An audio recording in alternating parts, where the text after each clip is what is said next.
Now, when we're working on these lines with the forehead and the 11 lines, I like to use my little cup. The cup is always going to be moving, so it's not going to leave those big round red circles on you like they do for the back. And I just hold it, and I just kind of go back and forth.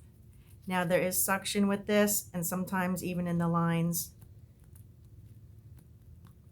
we will use a little suction to kind of help relieve and release that muscle and the skin from the muscle. And there is suction here. And now for these lines, we can go across on these lines.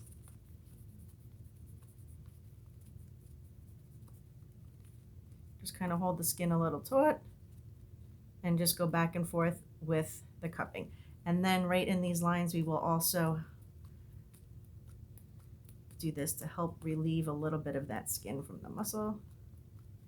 Soften the lines a little bit, get the circulation going. And then we always want to drain the lymph fluid at the end.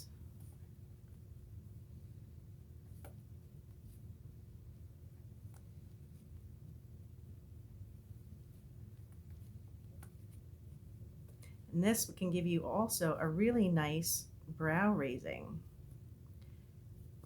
So this is one of the treatments I love to do on the day of an event or the day before an event to give you the tightest skin, the most lifted brows, great young looking plumped up juicy skin.